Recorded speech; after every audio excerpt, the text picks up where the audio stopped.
The Pathophysiology of Decompression Illness by Frans Cronje.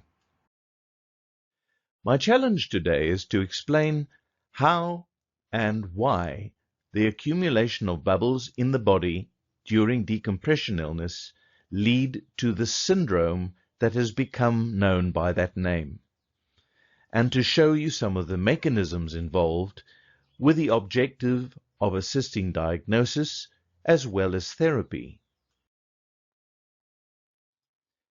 Bubbles may form whenever the sum of the dissolved gas tensions in a liquid exceed the ambient pressure.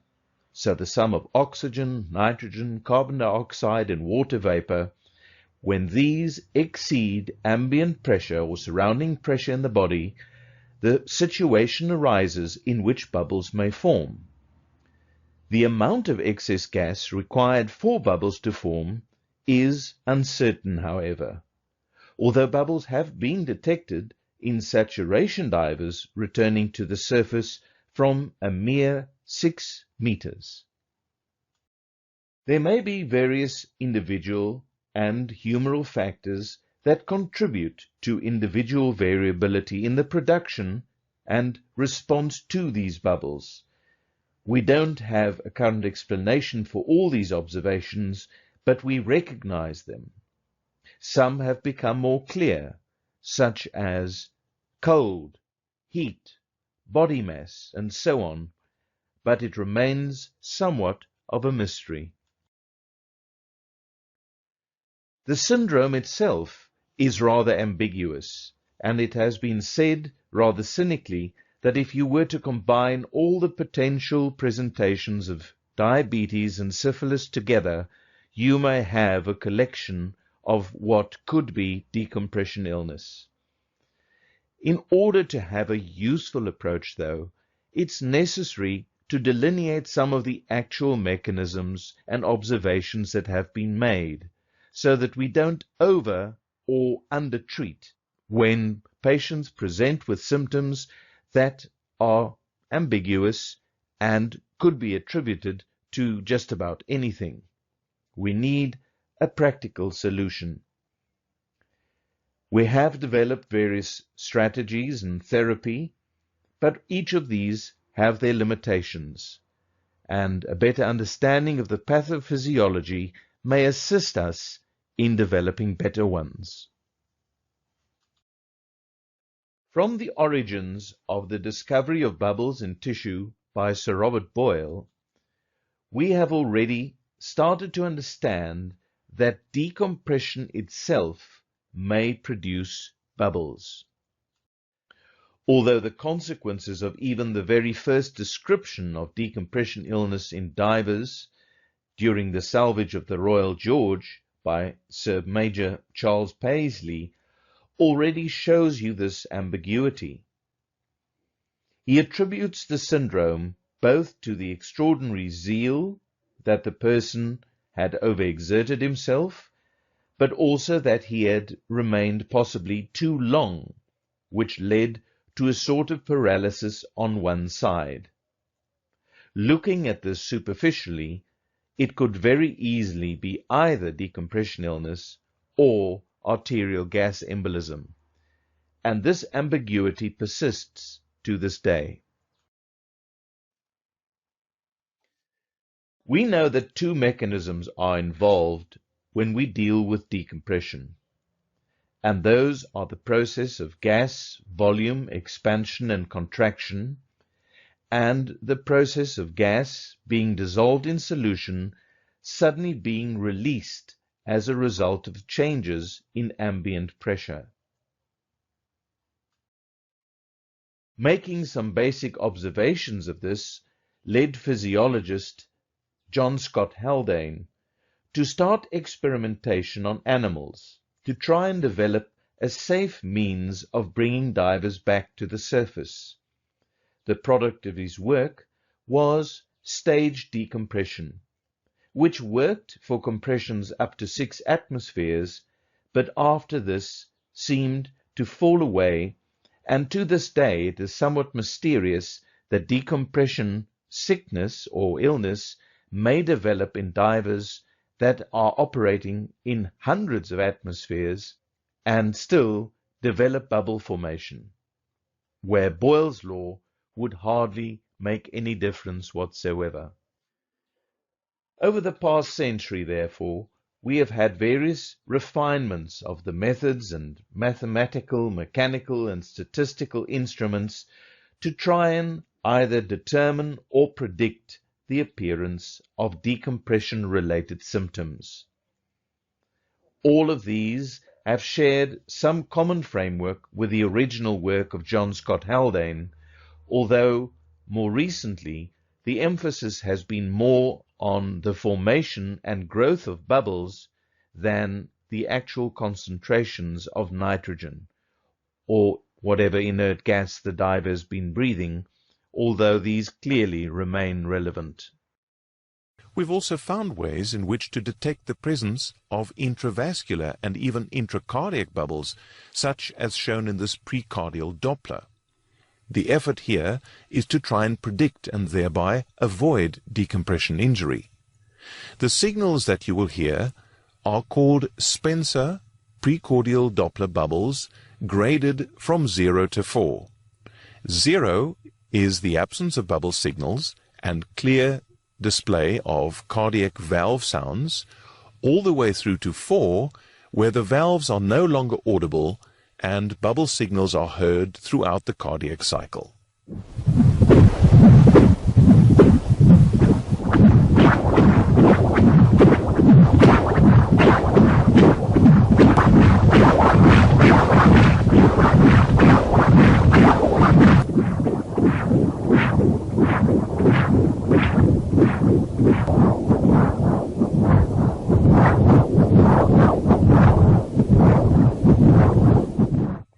Other methods for intravascular bubble detection today include transthoracic echo, transesophageal echo, transcranial, and carotid Doppler.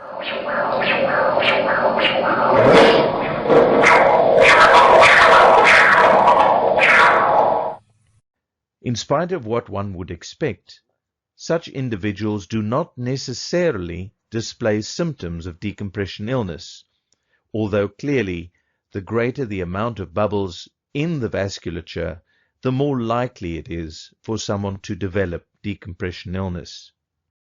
Extravascular bubbles have also been detected. You're looking at the bottom of an eyelid in which bubbles have appeared after a diver has been diving for some time.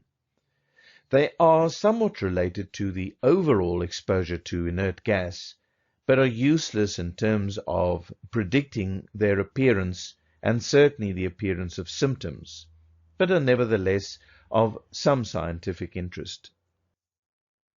So this slide really shows the summary of all the tests we have that are able to prove the symptomatic presentation of decompression illness. Nothing. The reality is that when it comes to diagnosing decompression illness, we have to rely essentially on the diver's history and our own ability, based on experience and literature and research, on synthesizing the probability that the wide range and spectrum of signs and symptoms are indeed due to bubbles, and thus possibly amenable to recompression. So in the clinical setting, it often becomes very difficult to distinguish either a subtle form of decompression illness, something that may be evolving into a clinical syndrome, or something completely unrelated to the dive altogether, simply a strained muscle or some other common injury masquerading as a possible symptom of decompression illness. One of the helpful aspects that we have in determining the probability of decompression illness is the time of onset of first symptoms. The closer this is to the actual dive, and particularly its decompression, the more likely it is to be decompression related. On the other hand, the further away it is, the less likely this becomes, so that by 24 hours, more than 98% of first symptoms of decompression illness will have manifested themselves. I say first symptoms because there is a situation in which an individual may experience transient symptoms, ignore them or even forget about them, such as transient blindness upon returning to the surface, or a period of disturbed memory, and then 24 hours later present with more extensive neurological deficits. So it is critical to distinguish the onset of first symptoms along the timeline.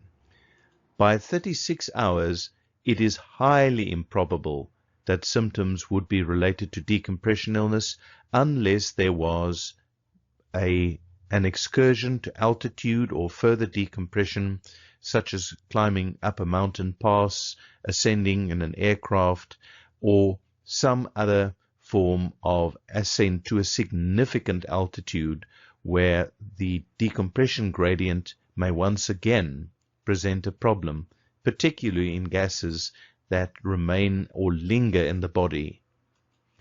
By 48 hours, however, we can draw the line, and by that time we can almost safely exclude decompression illness.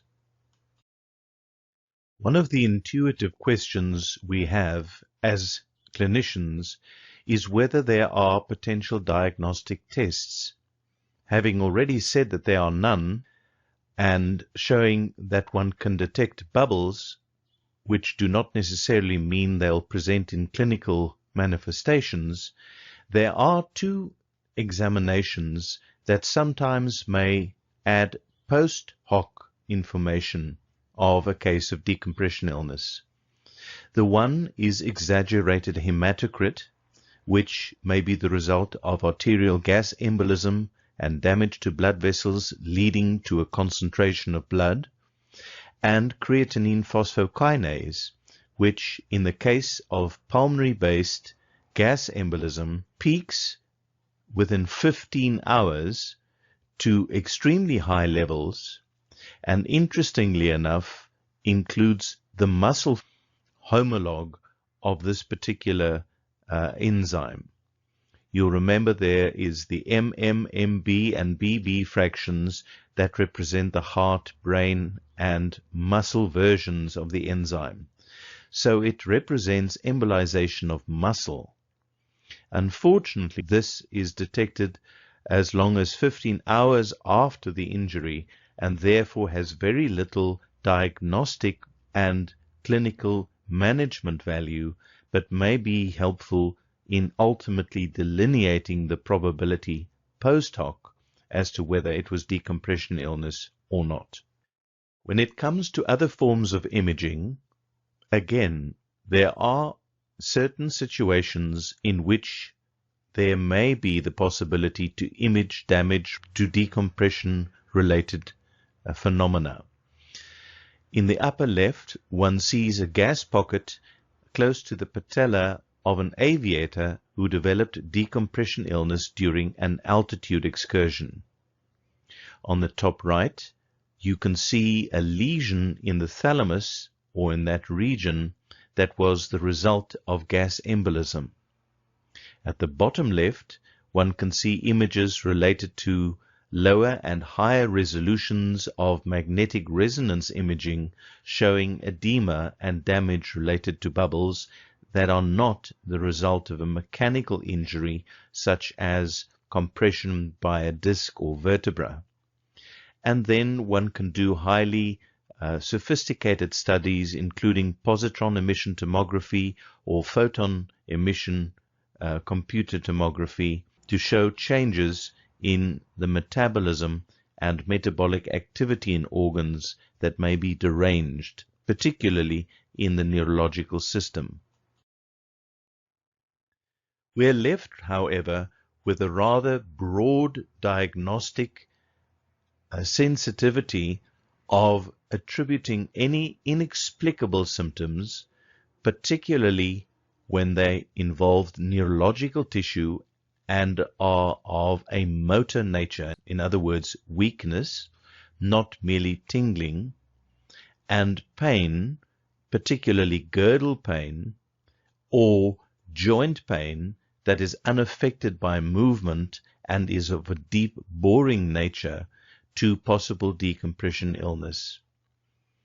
And in situations where the diagnostic abilities are rather limited, it is better to have a higher index of suspicion and leave the more experienced clinicians that may be available through organizations such as Divers Alert Network to come up with the probabilities that decompression illness may be the culprit.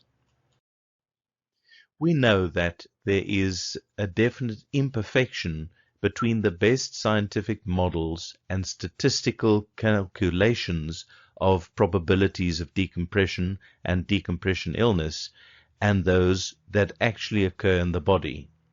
Nevertheless, this does not mean that they are without value, nor that they are not mostly effective. In fact, the predominant number of dives followed according to the tables and computers that have evolved over the past 100 years, most dives actually are trouble-free. And it is between 1 to 4 out of 10,000 dives in which decompression illness is diagnosed to the point that it goes for recompression. On the side of mortality, the number of deaths that are attributed to decompression-related phenomena ranges between 1 and 2 per 100,000 dives, and in 40% of cases, coronary artery involvement and myocardial infarction or other causes of unconsciousness are usually the culprit rather than the diving activity itself, although exercise may have contributed to it. So we need to realize that we will be making mistakes in over and underdiagnosing decompression illness. But let's look at some of the mechanisms involved to try and get a feel for how the presentation of decompression illness correlates with the pathophysiological phenomena associated with it. It is understood that when inert gas has dissolved in tissue and ambient pressure decreases, bubbles may theoretically form within cells, in tissues, and in blood vessels. Typically, this is in the lower pressure blood vessels, as arterial pressure adds an additional ambient pressure component, making de novo bubble formation in arteries less likely, and therefore bubbles of decompression are mostly found in veins.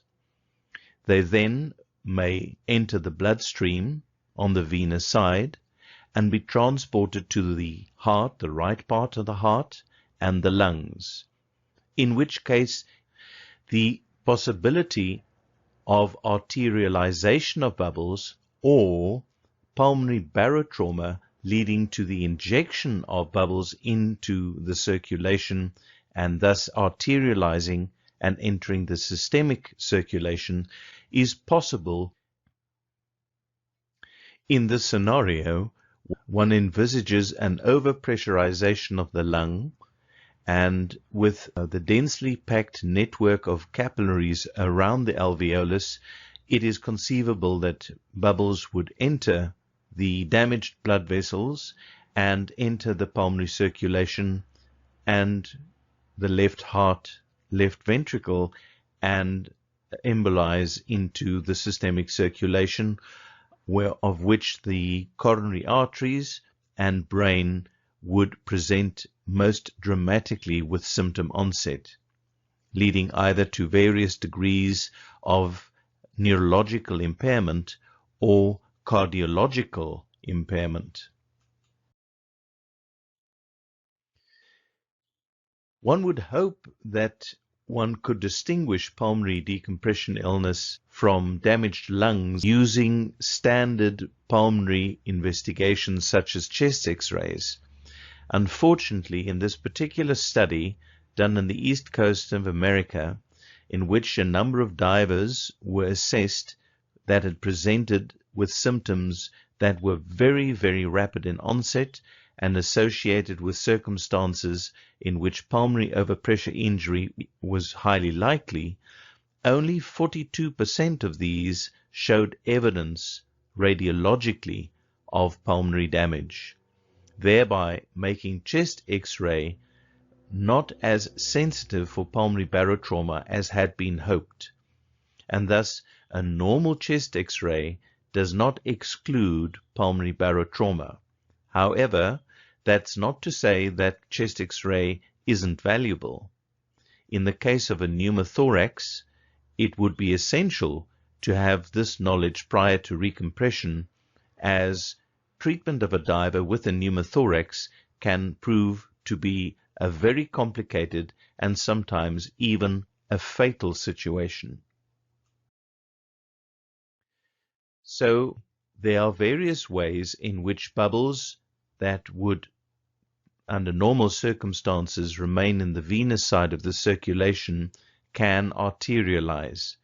It may happen as a result of arterial rupture in the case of pulmonary capillaries, or the embolization of venous gas bubbles when they either short-circuit the cardiac component of the circulation through a patent foramina vale or an atrial septal defect, or it may be the result of shunting in the pulmonary system, something that as yet we have been unable to measure. PFO can typically be demonstrated using various ultrasound techniques, but transpulmonary or proof of transpulmonary transit of bubbles is less easy to document. So, in summary, the origin of decompression-related bubbles may be as a result of inert gas coming out of solution, or it may be as a result of pulmonary barotrauma. In both cases, these may lead to gas embolism or paradoxical gas embolism. And therein lies the ambiguity that one can see in the classification systems that have developed in response to the study of decompression. Here we have the two classic classification systems. On the left, the Golding classification, as it's come to be known, which was related to caisson work. There was a clear distinction between the sandhogs or miners that developed mild joint-only decompression illness and serious or paralytic cases. Type 3 we'll discuss a little bit later, which is a mixture of decompression sickness-related manifestations and embolic ones. Arterial gas embolization did not readily occur during the tunnel project, but conceivably would happen with an explosive decompression. Barotraumatic events could also clearly be differentiated and would not necessarily be associated with decompression-related problems, but could be separately diagnosed as pulmonary, sinus, inner ear, middle ear, dental, or gastrointestinal barotraumas. From a clinical point of view, this has limited value. It's useful in research because then all the evidence has been accumulated and one can make a fairly accurate assessment of what the probability of decompression sickness versus arterial gas embolism would be. But in the clinical setting, one not only has the ambiguity of where the bubbles originate, but also one is dealing with a dynamic situation in which symptoms that may start off as fairly mild may become serious over time, or conversely may commence with significant neurological impairment and improve spontaneously, only to deteriorate again later.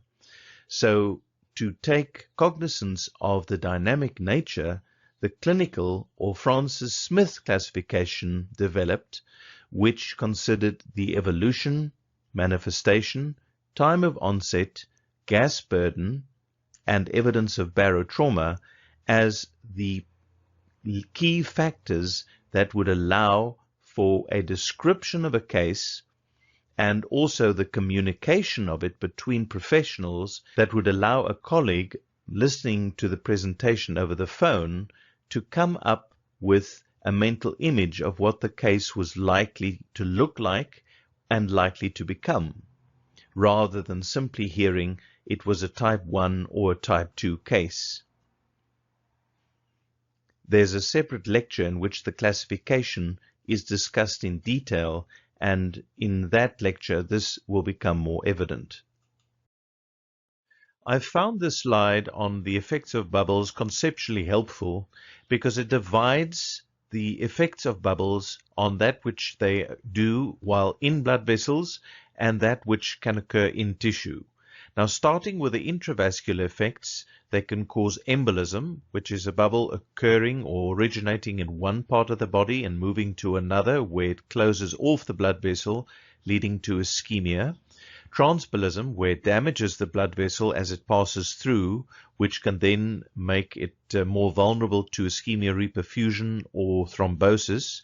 Vasospasm, as a reaction to the bubble passing through. Venous stasis, meaning that return of venous blood is stalled and may accumulate bubbles. Hemorrhage, as tissue or blood vessels are stretched. And then various blood bubble interactions, as bubbles are very, very interactive with the constituents of blood.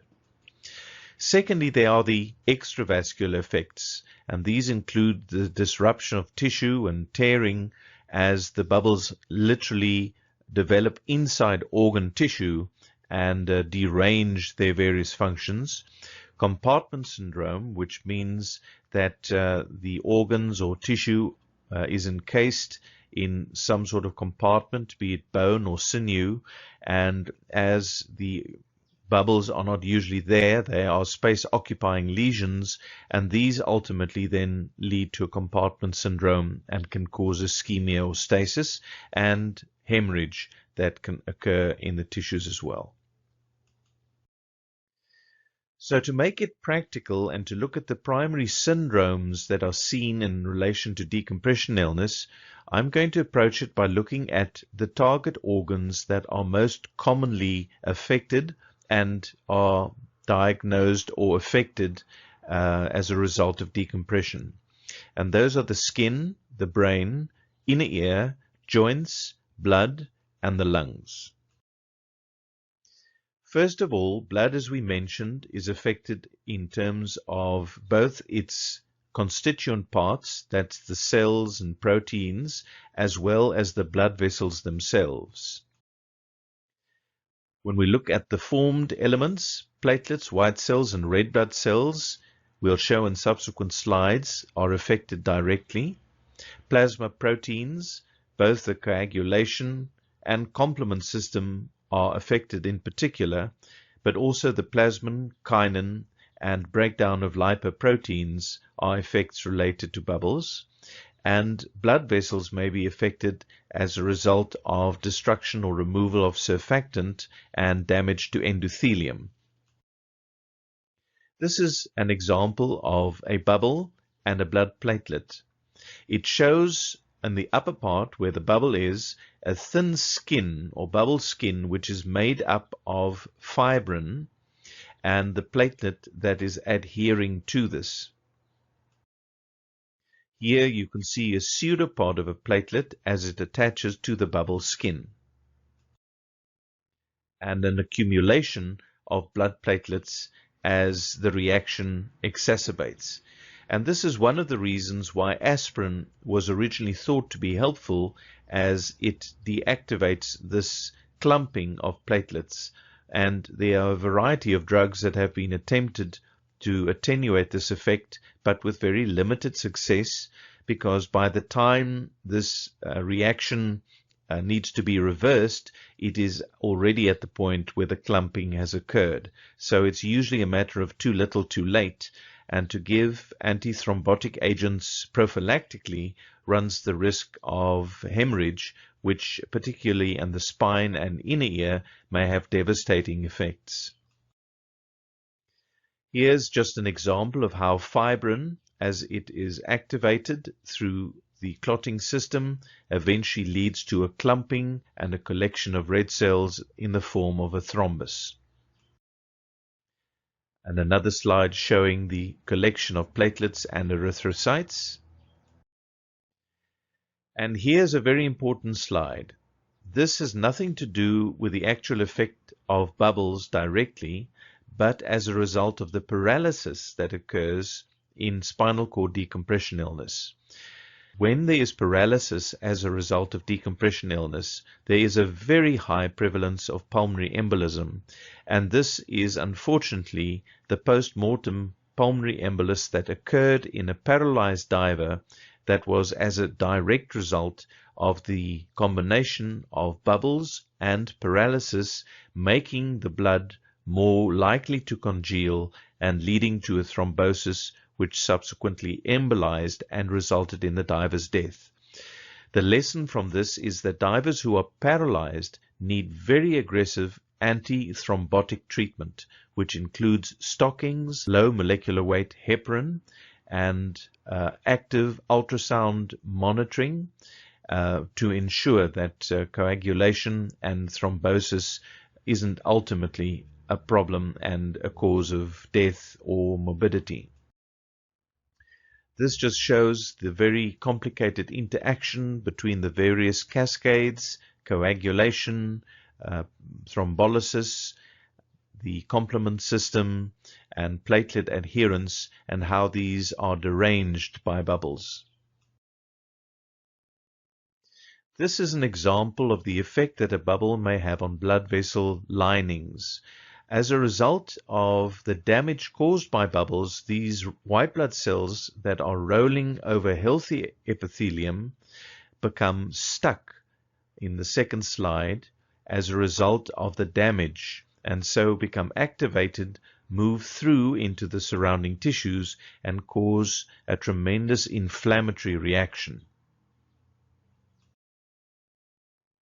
This is an extreme example of a diver who had a nearly explosive decompression, and to such an extent that the bubbles caused a denaturation of lipoproteins, and the lipid collected in the glomeruli of the kidneys and can be seen here stained with a special stain, and the orange essentially shows how the lipid was deposited and resulted in renal failure.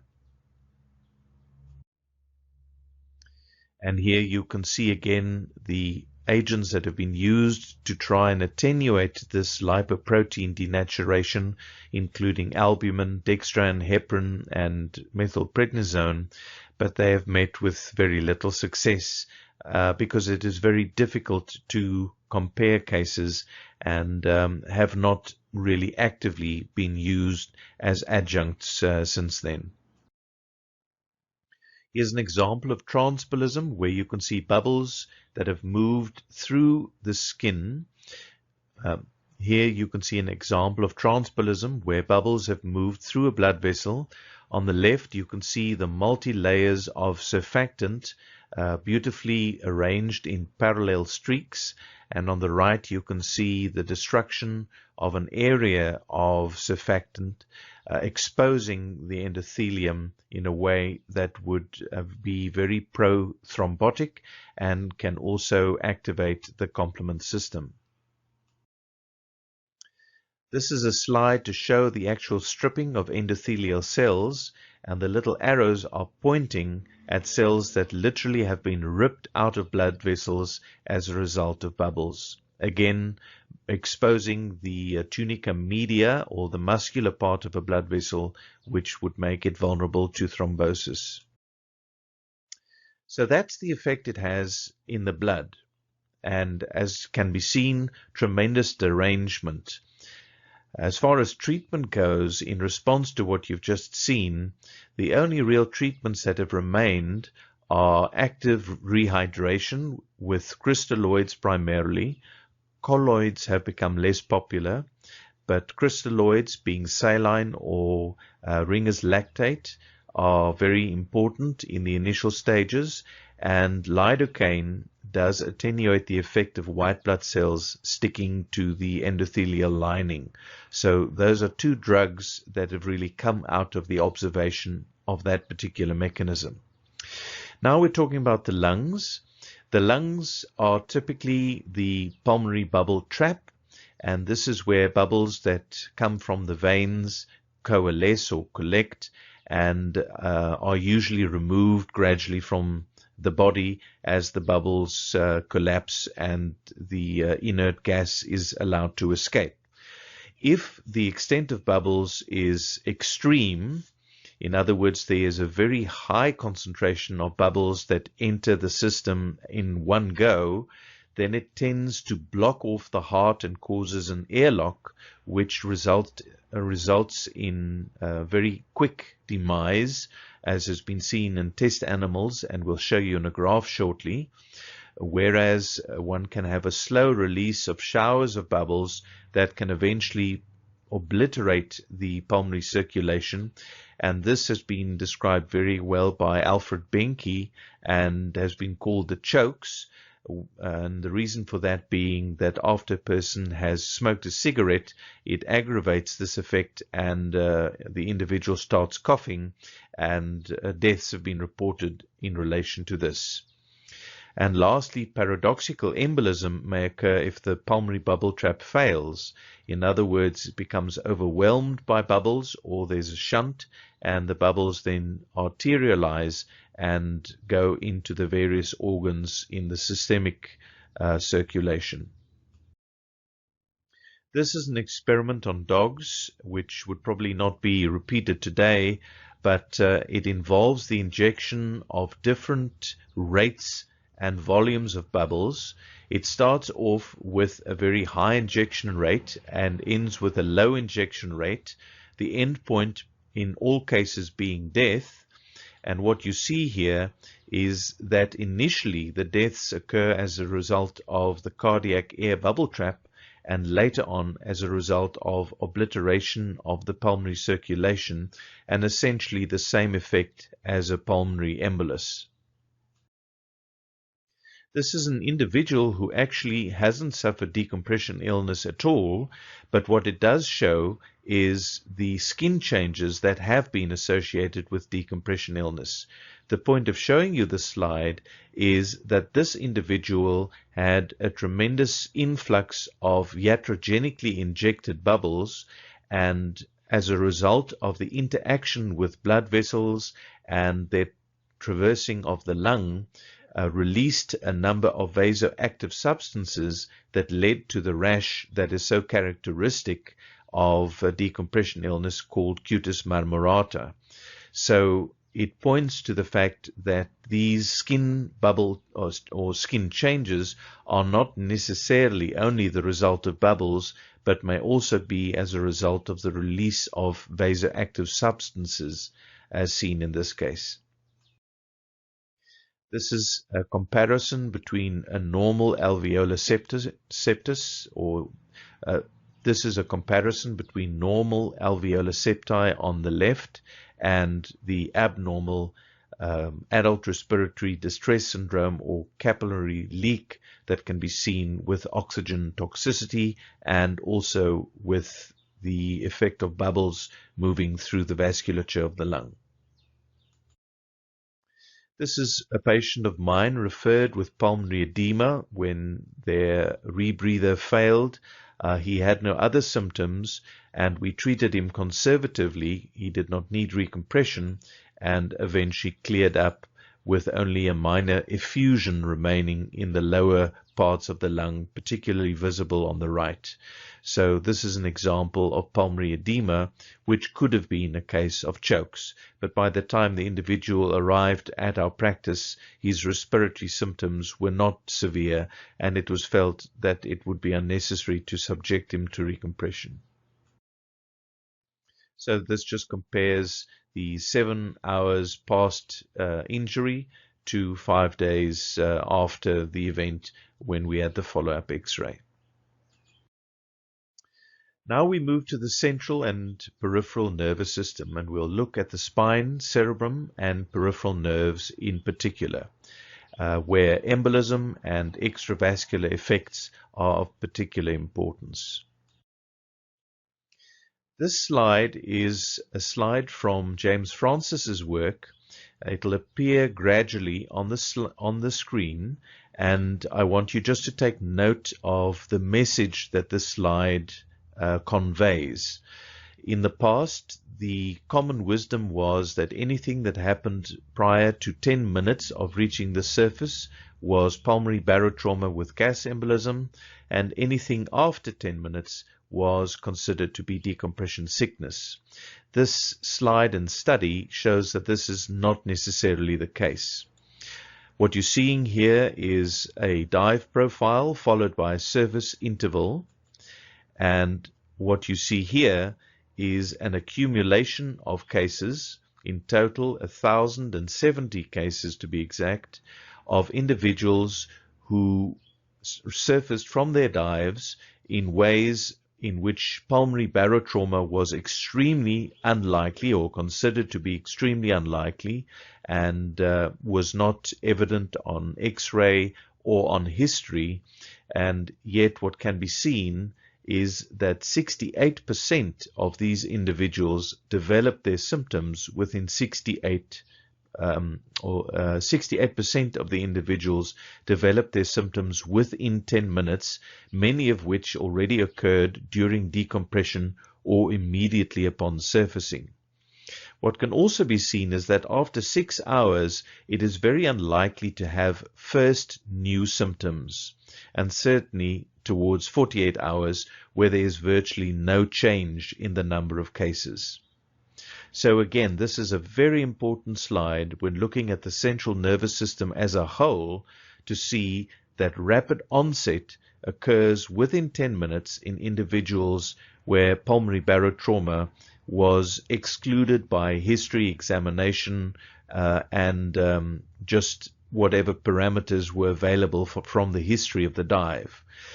What came out of this particular slide or discovery was the search for especially an explanation why spinal cord decompression illness occurred so rapidly in certain cases, and trying to differentiate the different mechanisms of the onset of spinal cord decompression illness. This slide indicates the 768 of the 1,060 cases that had spinal cord decompression illness. What is interesting is that in this group, where pulmonary embolism as the underlying mechanism was virtually excluded by history and examination, nevertheless, approximately 50% of the cases occurred within the first 10 minutes. And that begs the question as to what mechanism would be involved in such a rapid onset. In addition, where individuals that had the onset very soon after reaching the surface were virtually immediately recompressed or very quickly, not all of them made a full recovery, leading to the concern that, again, there may be more at stake than a simple bubble in the spinal cord, as this should have resulted in a complete recovery in all cases. And this really started the search for a better understanding of the mechanisms involved in spinal cord decompression illness. Basically, 4 mechanisms are thought to be involved in spinal cord decompression illness. Autochthonous bubbles, which is bubbles that form in situ. Autochthons means local. In other words, it means that the bubble occurred exactly where it was and the disruption was in the place of origin.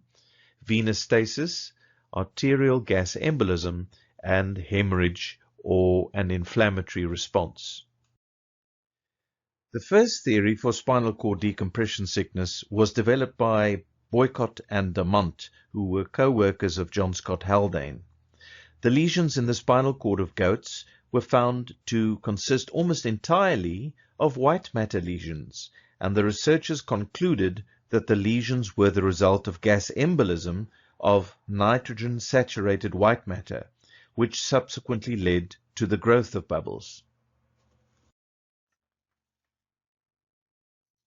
And indeed, human pathology, although it's quite rare in that human cases are rarely fatal, also has shown the typical punctate white matter lesions and hemorrhage. But the embolic injury to the spinal cord is very rare as a whole. Embolic injury to the spinal cord is very rare in medicine as a whole, and on the basis of relative blood flow, emboli should primarily affect the brain, which was not the case in these purely spinal cord cases. Also, Francis and co-workers were able to show that even when experimental embolism was introduced into the spinal cord, the ischemia occurred in the grey matter rather than in the characteristic white matter as the lesions that are shown here and on the previous slide. Then in 1987, a type of decompression illness was first described by Tom Newman and then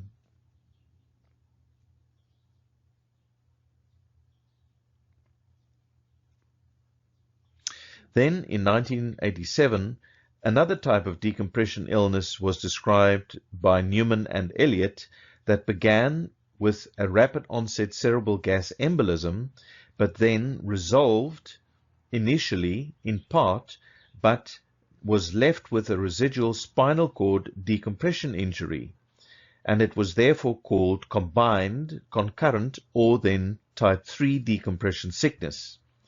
Although the exact mechanism has not been discovered, the etiology is still thought to be related to the growth of arterial emboli in tissues saturated with inert gas. This is Oscar Batson of famous Batson plexus, and was the individual who did experimentation on the valvulus epidural venous lake as an explanation for the spread of prostate cancer into the lower regions of the spinal cord. As a result of his findings, the thought of a possible venous infarction theory became a possibility and was further researched as a potential cause for spinal cord decompression illness. In this film, one sees the work of Hallenbeck, who postulated that spinal cord decompression illness was due to bubble accumulation in this plexus, the Batson epidural venous plexus, and with subsequent infarction of the spinal cord. It was indeed shown that with extreme decompression, bubbles eventually did stop blood flow in the epidural veins, and they found injury to the spinal cord. However, even in their severe model of decompression, loss of function only occurred after about 13 to 20 minutes, and so therefore did not offer an explanation for the even more rapid onset that was observed in humans.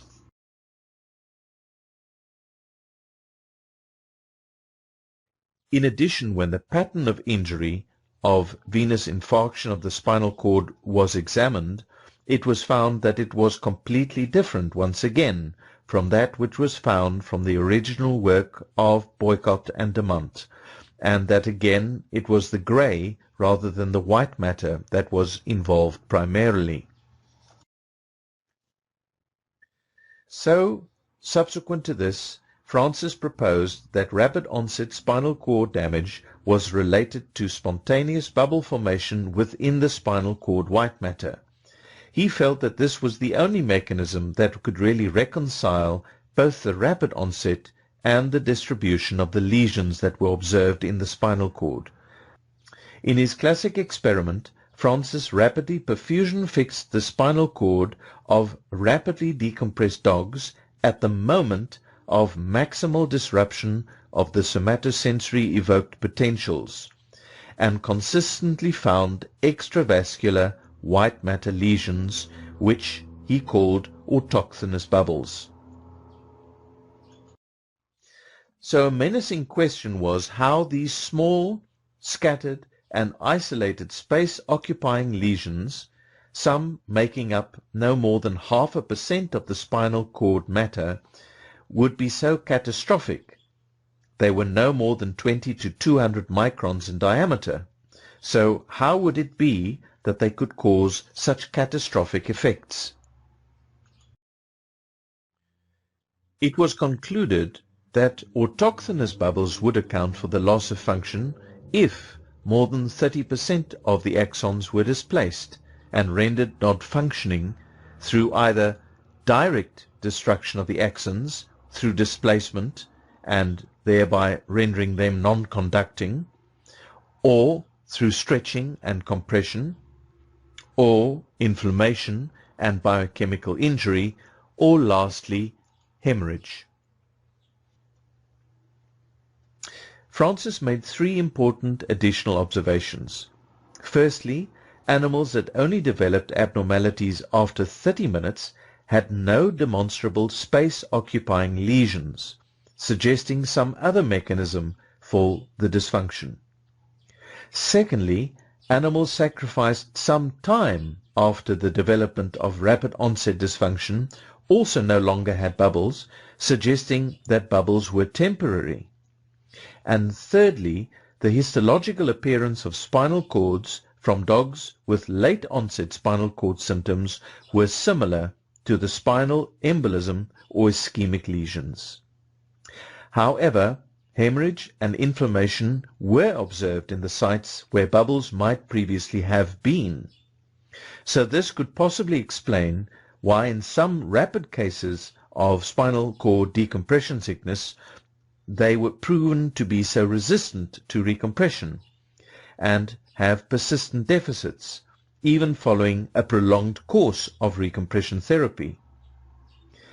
Bubbles were compressible, but bleeding into a bubble space would not be compressible and therefore result in a lasting lesion. It also therefore cautioned the overuse of anticoagulants in spinal decompression sickness and its treatment. Furthermore, Hills et al.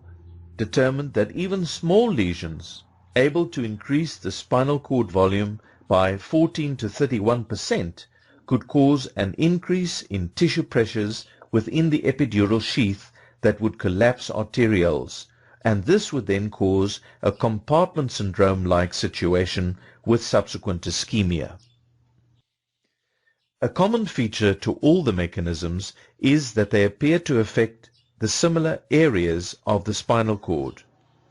This unique C-shaped area around the spinal cord grey matter is a bit of a watershed between the anterior and posterior parts of the spinal cord circulation. This area is vulnerable to both inert gas accumulation as well as ischemia. The cervical and lumbar enlargements are the most vulnerable to this phenomenon and also correspond with the areas of greatest clinical importance in decompression illness, as they supply the arm and leg with innervation. So, in conclusion, the latency and mechanism could be reconciled in the following way. A dynamic compressive ischemic mechanism could account for some of the clinical observations, but it would also explain the temporal variability of the pathohistology. Upon appearance of autochthonous bubbles, there is an immediate compressive effect. If the bubbles are resorbed quickly, recovery occurs. But if bleeding or prolonged ischemia occurs, recovery is incomplete. Decompression illness of the spinal cord should therefore be thought of as a spectrum of cause and effects related to bubbles, an interplay between a variety of distinct yet synergistic pathophysiological processes, some of which are amenable to recompression and adjunctive medical therapy, and some which are not. As mentioned previously, some individuals who were recompressed very quickly after the onset of symptoms didn't recover, whereas some individuals with delayed onset made full recoveries. A complex situation. In spite of the disturbing vulnerability of the spinal cord to decompression injury, it has a remarkable capacity to recover. Autopsy material from a diver with decompression sickness suffered 4 years prior and who made a complete recovery, at least functionally, and then died from unrelated causes, shows the extensive damage to myelin, and it does raise concerns about further diving, because cumulative injury could ultimately be catastrophic. This brings us to peripheral nerves. Decompression illness of peripheral nerves is an extremely unlikely event. Admittedly, the posterior horn, which makes out part of the spinal cord, could be affected and might involve mixtures of nerves, such as the brachial or lumbar plexus. But once one actually goes into the peripheral nervous system, it is unlikely that decompression illness bubbles would present such discrete lesions. And this brings me to a presentation that I want to include in this one now, the reason being that a couple of very familiar mononeuropathies are commonly seen in divers and are extremely unlikely to be the result of decompression illness. These are ulnar neuropraxia, inferior brachial plexus neuropraxia, median neuropraxia, lateral cutaneous femoral neuropraxia, and sciatic neuropraxia. The first is ulnar neuropraxia. In this case, the ulnar nerve is compressed anywhere from the elbow down to where it enters the carpal bones of the hand. If pressure is placed on the ulnar nerve anywhere along this section, it results in tingling of half of the fourth finger and fifth finger, but characteristically the numbness does not extend further than the palm, and this differentiates it very importantly from the lesion that will be shown subsequently. So ulnar neuropraxia is compression on the ulnar nerve beyond the elbow, leading to tingling in the fingers involving the fourth and fifth finger, but no further than the palm. A tight-fitting wetsuit or compression by sitting against a firm surface might cause this type of neuropraxia, but certainly not decompression illness. Secondly, the inferior brachial plexus, which can be felt as a stringy structure just beyond the clavicle near the neck, if that is affected, for instance, by carrying a heavy buoyancy compensator and cylinder, can be compressed to such an extent that it causes a similar tingling sensation that goes down the arm. But in this case, it actually radiates towards the elbow. In other words, beyond the palm of the hand. And that is an important distinction. Nevertheless, this is not decompression illness and is not an indication for recompression. Median neuropraxia is the familiar carpal tunnel syndrome, where the nerve runs through the tendinous bridge, which keeps the tendons essentially together and prevents bowstringing when one flexes the hand, may be compressed when this canal narrows, or if the hand is held in an abnormal position, as associated with certain occupations. A diver sitting with a hand in hyperflexion could easily compress the median nerve to a point where it would result, in this case, not only in sensory changes, but some weakness in the thumb and intrinsic muscles. Then the lateral cutaneous femoral nerve runs underneath the inguinal canal and then emerges on the side of the thigh and extends down the leg. Compression of this nerve through various means results in a very classic fallout of sensation in the area on the side of the thigh but above the knee. And so loss of sensation in the area of the thigh above the knee is almost always attributed to lateral femoral cutaneous neuropraxia and not decompression illness. Lastly, sciatic neuropraxia may occur if an individual has been sitting for extended periods and caused compression of the sciatic nerve. This would result in potential foot drop and loss of sensation in the dermatomal areas served by this peripheral nerve. It's important to differentiate this from low spinal cord decompression illness, which in the first place is an unlikely presentation, and secondly, unless the period that the nerve was compressed is extensive, recovers within minutes, and therefore again, in that case, would be sufficient reason to diagnose this as a neuropraxia rather than caused by decompression illness. This could be an example of how an individual might compress the sciatic nerve, resulting in foot drop and sensory loss in certain parts of the foot and lateral parts of the leg. When it comes to the brain, autochthonous bubbles and venous stasis are highly unlikely, and gas embolism and hemorrhagic or inflammatory causes are the more likely mechanisms whereby decompression illness would occur. If we compare the spinal cord cases with 311 cerebral cases, one can see that a very high amount, 75% plus, also occurred well within 10 minutes. And again begs the question, what is the likely mechanism? In this case, however, it is most likely to be either gas embolization or paradoxical gas embolization. The 80 and 20% put in the PFO and transpulmonary brackets are at this stage conjecture, but seem to be plausible because of the prevalence of PFO and the difficulty in demonstrating transpulmonary passage.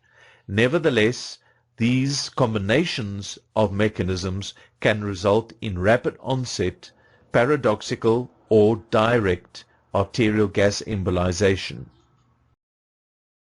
Depending on where the bubbles go, of course, would affect which organs are most affected, and those whose function is most easily discernible would be that of the heart and the brain.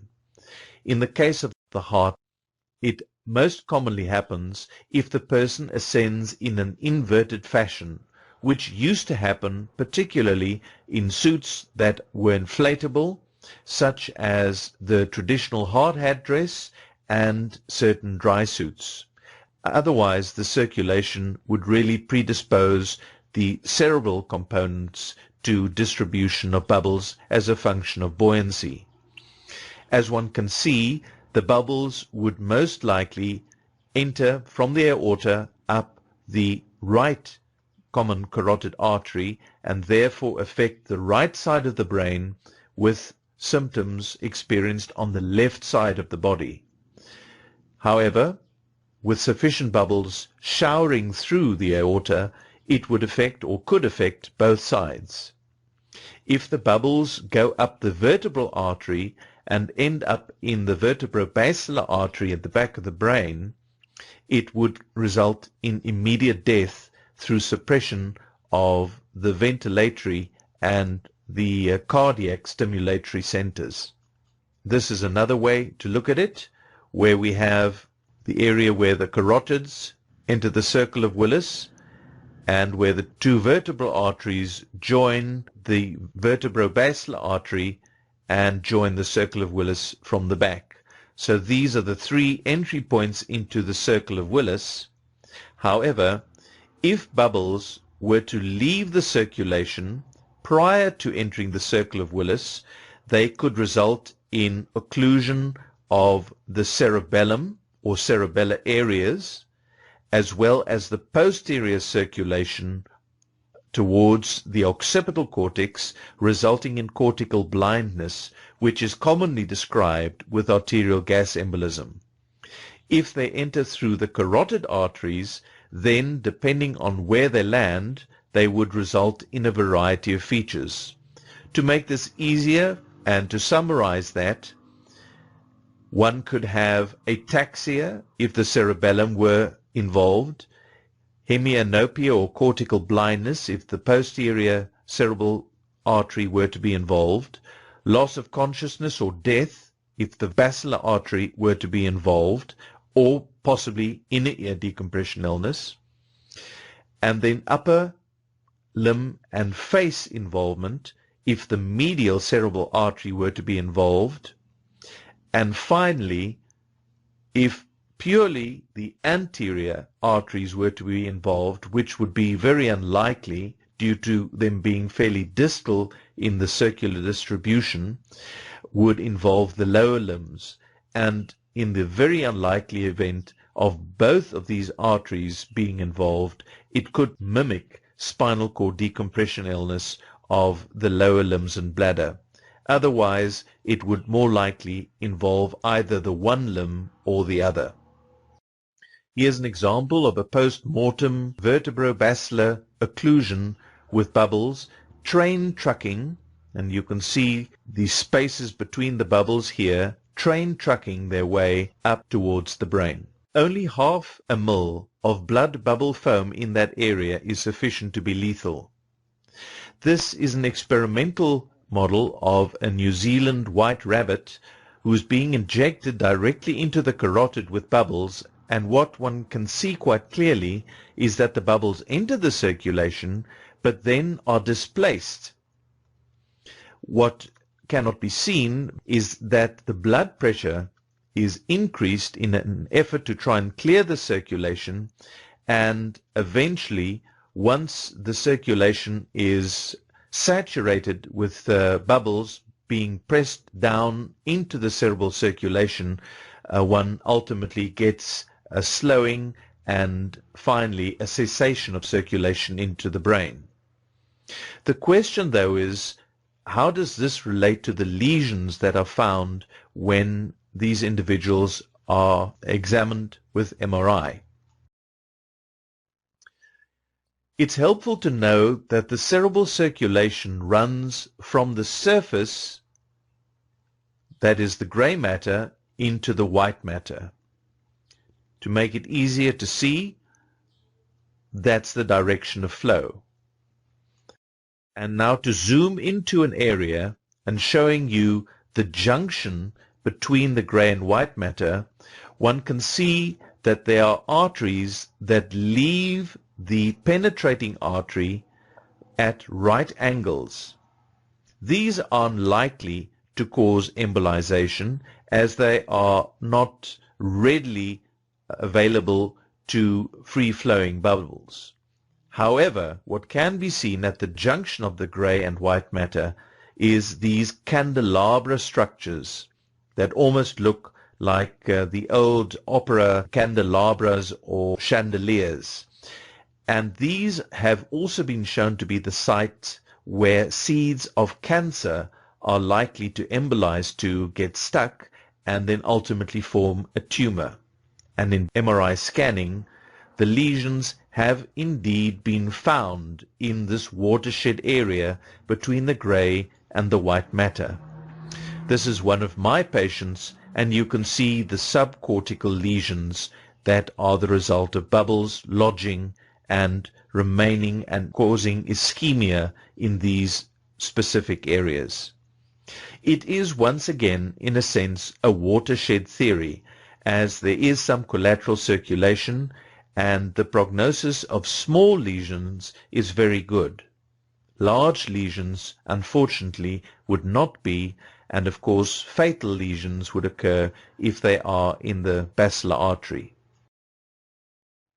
So this is the typical clinical scenario that is seen with gas entering the cerebral circulation. 1 out of 10 individuals dies no matter what, even if they are put into a recompression chamber immediately. Of the remaining 90 to 95%, 10% have a lesion that remains static up to the point that they are taken to a recompression chamber. But importantly, 60% may recover completely. And this is seen especially where individuals have had embolism, but the embolism occurred either in the first dive of the day or following a fairly shallow dive, and therefore was not compounded by additional inert gas burdens. Importantly though, there is a relapse rate of 20 to 30%, and this happens approximately 6 hours after the original insult. This is one of the reasons why it's so important to get a very accurate description of first symptom onset. For example, if an individual were to have transient blindness upon returning to the surface after a dive, thus being suggestive of possible occipital embolization, and then making a spontaneous recovery, this individual may very well relapse 6 hours later. By this time, the person may be in the chamber, and the relapse may be attributed to unsuccessful treatment, and an inexperienced hyperbaric physician might be tempted to pursue greater depths or more complicated tables, which would be unnecessary, as this is a relapse due to failure of the blood-brain barrier and not as a result of bubble growth. This is a classic trap and something that we want to warn you about so that you would not fall into that very same trap. So remember, 6 hours after initial symptoms occurring quickly after a dive, resolving rapidly and seemingly spontaneously, may nevertheless relapse within 6 hours after that. So, if we look at the mechanisms of gas embolism, they include the direct occlusion of a blood vessel, may be the result of white cell adherence, subsequent thrombosis, and of course, in certain cases, delayed cell death. After a significant ischemic injury, it is well known that cells literally commit a form of suicide, if you will, which has been seen in carbon monoxide poisoning as well as in gas embolism cases. And it's also been seen in cardiac bypass grafting, where bubbles almost invariably enter the circulation and may result in lesions similar to those seen in arterial gas embolism. Now let's move to the inner ear. What mechanisms are involved here? Well, they could be explosive or hemorrhagic. They may be as a result of gas differences causing counter-diffusion. They may be the result of gas-induced osmosis, and they can also be the result of emboli. Starting off with the work that was done in the time when deep saturation dives were undertaken and rapid decompressions were involved. In these cases, test animals had obliteration of the cochlea or vestibular system, and there were observations of cracks in osteoclast pockets which literally burst open and resulted in an occlusive bleed and loss of the vestibular or cochlear apparatus. The same mechanism has been observed in humans, but is not typical of the type of presentation that we see today.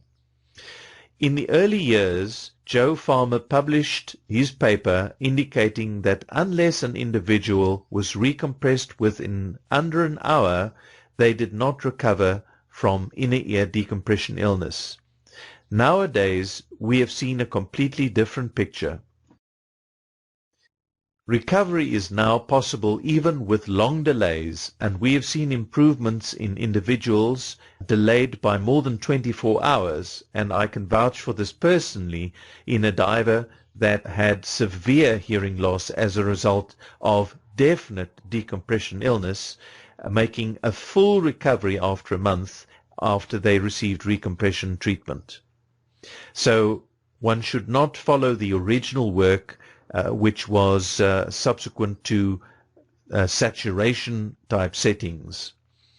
Nowadays, with the models of gas exchange and individuals developing tables of their own, there is a tendency that around 30 meters or 4 atmospheres, gas switching makes the ear uniquely vulnerable to counter diffusion possibly. And this is something that has been described in the literature, and various models have been proposed to try and overcome this observation. Secondly, it is important to recognize, as shown on this slide, that vascular embolism is possible even though the posterior cerebral artery does run at right angles to the basilar artery and therefore would not seem to favor embolic phenomena, but apparently can. And if the bubbles further enter the circulation of either the cochlea or the vestibular system, which are both end arterial systems, they would result in complete dysfunction of those organs, which is indeed what is seen. Counterdiffusion, just in very brief terms, is where the total amount of inert gas may increase in situations where a slow gas has not eliminated sufficiently during decompression, whilst a rapid gas is infusing rapidly. In other words, if one were to switch from air to helium during ascent, it would set the individual up for a counter-diffusion phenomenon in which the total inert gas may actually reach a point where it is greater than ambient pressure and bubbles would form. This is why the recommendation is always to move from the slower to the faster gas during descent or during an increase in pressure. And so this mechanism has largely fallen by the wayside. The counter-diffusion theory may, however, still be true between the middle and the inner ear. The middle ear is filled with the last gas mixture that the person used to equalize the ears with, whereas the inner ear receives the gas that is dissolved into the arterial system via the lungs. It may therefore be possible that the middle and inner ear gas mixtures are completely different, and as a result, this may encourage counter-diffusion from the middle into the inner ear structures and cause decompression injuries. Counter-diffusion may also be possible because the most highly vascularized area of the ear is within the endolymph area, which has a composition of ions that is similar to intracellular fluid and contains the organ of Cronje, which is highly vascularized, compared to the perilymph, which is relatively avascular and therefore may have a slightly different gas composition as a result of perfusion and diffusion differences that would be encountered during a dive. So this is another theory that has been put forward. Counter-diffusion would result in an excess inert gas accumulation in the endolymph areas. And then gas-induced osmosis. Once again, the differences in circulation may encourage a gas-induced movement towards the organ of Cronje and the endolymph area, resulting in decompression illness in that particular area. Next, we move to the skin and the lymphatics. Skin decompression illness can largely be divided into 3 groups: skin bends, marbling, and lymphedema. There's also the possibility of counter-diffusion, and we'll show you pictures of that, but that is largely related to experimental settings that are not really relevant today. Skin bends, or skin lice, or diver's lice, is the result of individuals undergoing a exposure in a hyperbaric chamber to experience nitrogen narcosis. The gas dissolves directly into the skin, and when decompression is performed, the gas does come out of solution in the skin, triggers mast cells, and causes a superficial itching and sometimes a mild rash. But it is very superficial, and it is recognized by its itchy nature. This is an example of marbling. One can see it's a blotchy rash, and it may be the result of bubbles, although they have not been observed in human subjects. They resemble the type of distribution you find with post-mortem libido and are of a vascular nature. We are not concerned particularly about the skin, because you would not get skin necrosis as a result of this, but it may be a warning sign, firstly, that there has been a significant gas burden, and secondly, it is associated with inner ear or high spinal decompression illness and patent foramina ovale. So if individuals present with this type of lesion, they would nevertheless be treated with oxygen. In many cases, surprisingly, the rashes disappear. All of them do not necessarily need recompression, but it is a potential warning sign of a patent foramen ovale, and we encourage them to see a diving physician before continuing further diving. This is a experimental examination of cutis marmorata and pig skin, and in this particular case, even though the experiment did replicate the decompression that might be seen in humans and did develop lesions, because pig skin does resemble human skin in some respects, no bubbles could be seen. The features that were observed included congestion, leukocyte adherence, endothelial damage, and vasculitis.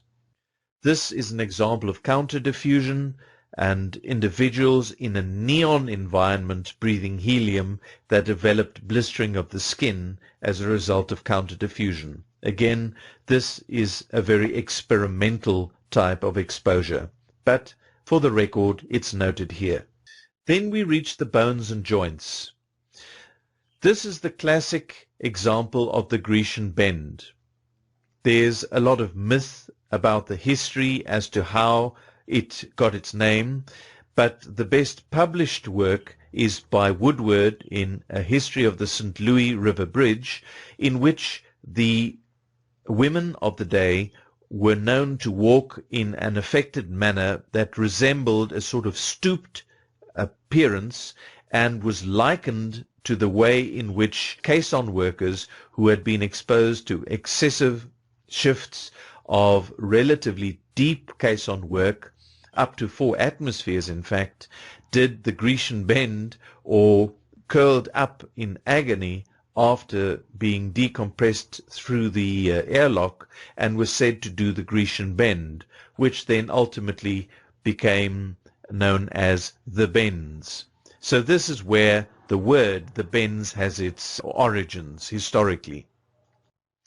However, when we consider decompression illness of the musculoskeletal system today, we can divide it between acute and chronic dysbaric osteonecrosis. Dysbaric osteonecrosis is a lecture of its own and will only be touched upon. By and large, we are going to focus on acute decompression sickness. The reason why I refer to decompression sickness here is that it is rather unlikely to be the result of gas embolism or paradoxical gas embolism, but it would not be incorrect to refer to this as musculoskeletal decompression illness, simply because that would be a more consistent way of using the terminology. If one considers a joint, one needs to explain the types of pain that occur in the joint as a result of presumed decompression illness. Now, first of all, it is helpful to consider what the difference is between the joints that are affected by decompression illness from those that are not. First of all, we find that decompression illness doesn't affect the entire body, but is almost exclusively limited to what we call the appendicular skeleton. The axial skeleton is the axis or the central part of the body, whereas the appendicular skeleton is, as the name suggests, the appendages of the arms and legs. Now, the main difference between these parts of the skeleton is not so much the mobility of the bones, which is true to some extent, but rather the fact that the appendicular skeleton does not contain bone marrow that is hematopoietic, but rather contains fatty tissue. Therefore, the patterns of acute muscular decompression illness have been observed in bounce diving, which is surface-oriented diving, and in pilots flying in spy planes, the Blackbird or U-2, as shoulder ache, versus the caisson and saturation divers that develop acute decompression illness in the joints related to the hip and knee. It's attractive to say that it is more the result of gravity and the type of work the individuals do that would predispose the one joint above the other, although this has never been proven. Looking at the pain mechanisms then, if we consider a joint, the structures that may be affected could be intra-articular gas accumulation. They could be peri-articular, the tendons or the structures around the joint. They could be medullary or sinusoidal, as we'll see in a moment, or they might be the result of referred pain. In the shoulder, it would typically be C5. Now, importantly, if one looks firstly at the one we are most concerned about, which is bone sinusoid-related pain, it is interesting to observe that fat cells within the medulla of these bones is in close proximity to bone sinusoids, to such an extent that it is quite feasible to reason that gas could easily diffuse from a fat cell into a bony sinusoid, leading to congestion or thrombosis. And the pain, which is a gnawing pain and has been likened to cancer-like bone pain in that it is boring and that it is unaffected by movement. The bone sinusoids are not affected by movement of the arm. So it is a static pain, and it is gnawing in nature and is poorly localized in the sense that it isn't as if you can put your finger on it and say, there, that's where it hurts. So using that as a way to consider how we could possibly distinguish the types of pain and what their likely cause would be, sharp pain that is affected by movement versus sharp pain unaffected by movement would presumably have different causes. Similarly, deep boring pain, which is affected by movement or is unaffected by movement, may also have similar mechanisms or pathophysiological processes involved. Our hypothesis is that sharp pain where you can literally put your finger on it is likely to be tendon or muscle, whereas if it's unaffected by movement, it's probably inflammation. If it is deep and or non-localizable but affected by movement, then the likely explanation is that it would be the joint capsule, and we have shown in aviators that gas can collect inside the joint capsule. Movement of the bone may change the volume of the capsule, result in stretching of the capsule, and cause pain. And this would then be exacerbated by movement, whereas if it is truly medullary pain, this would be unaffected by movement. So by applying this metric, the take-home message is that the one type of pain that we are most concerned about is deep or boring pain which is unaffected by movement. Why? Because the presumption is that this is most likely to result in decompression illness of a chronic nature, in other words, dysbaric osteonecrosis. And even though the association has never been proven, it is certainly plausible. On the other hand, the other types of pain are unlikely to suffer long-term detriment if recompression were delayed.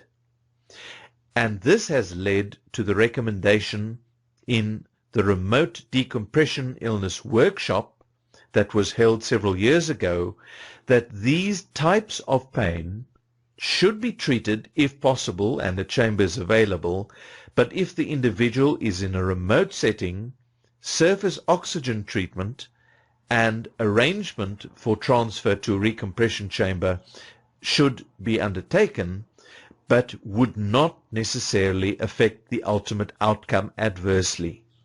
And in a way, it resembles a sport injury to a large extent, with a similar pattern of recovery. These are images of dysbaric osteonecrosis, and as we mentioned, this is going to be covered in detail in a separate lecture. These are the joints affected by dysbaric osteonecrosis. When the lesion involves the articular surface, it can result in a debilitating condition, whereas if it is in the shaft of the bone, they may be entirely asymptomatic. Just to summarize, therefore, hopefully by now you'll understand more clearly why there are two classifications for decompression. The one, which I would call the pathological classification, is where we have the luxury of all the evidence and the ultimate outcome of the case, including the results of recompression, if this was done. On the other hand, if we are dealing clinically with a case, it is useful to use the classification on the right, the Francis Smith classification, as it describes the evolution, which could be progressive, static, spontaneously improving, or, as we mentioned earlier, relapse in certain cases.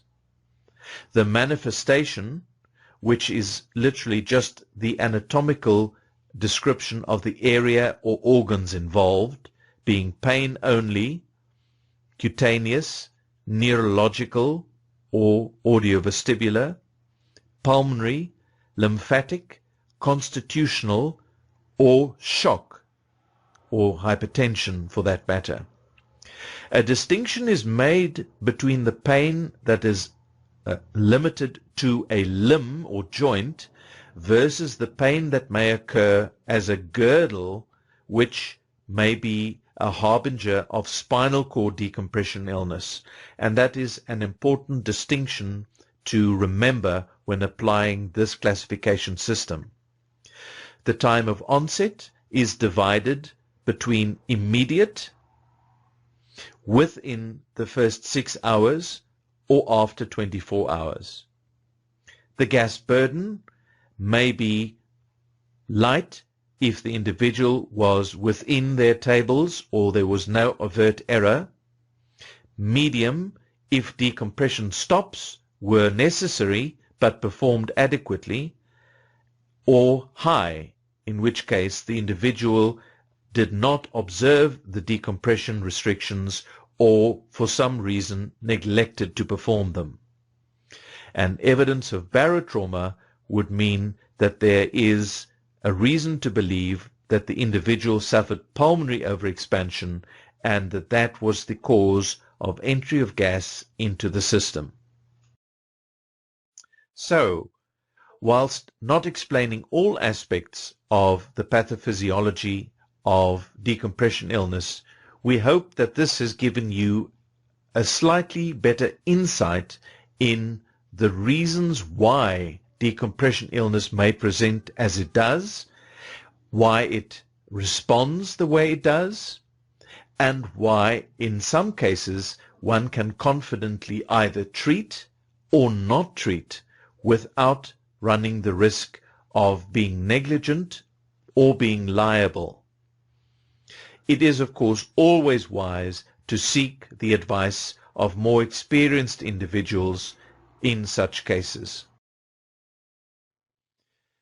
It is strange but true that following the same exposure, some individuals will be able to get away without any decompression illness.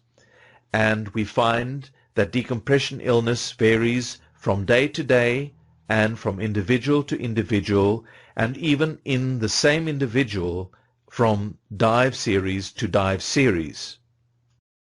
On the other hand, there are certain individuals that are prone to bubble formation and are simply vulnerable to decompression illness. That concludes this lecture, and we hope that it has made a somewhat nebulous subject at least slightly less nebulous. Remember that this is an ongoing discipline, that it is and remains a relatively rare complication of diving, and therefore one should not over-exaggerate its importance, albeit that one should be knowledgeable about what it is and how to treat it. And lastly, that it may involve a number of different mechanisms, including vascular occlusion, mechanical disruption of tissue, leukocyte activation and adhesion, platelet deposition, fibrin clot formation, ischemic cell death in the short term, or apoptosis in the long term, which, by the way, also appears to be averted by timeous recompression treatment, which is another indication for it even in slightly delayed central nervous system cases of decompression illness. Remember that this is an evolving science, and therefore one has to concede that our picture of the causes is incomplete, likely to change, and probably wrong in many cases. And as quoted by a medical school professor, at least half of what I've taught you is probably wrong. Unfortunately, at this stage, I can't tell you which half. That will be up to you to discover as you experience this in your own clinics and in your own chambers. Thank you.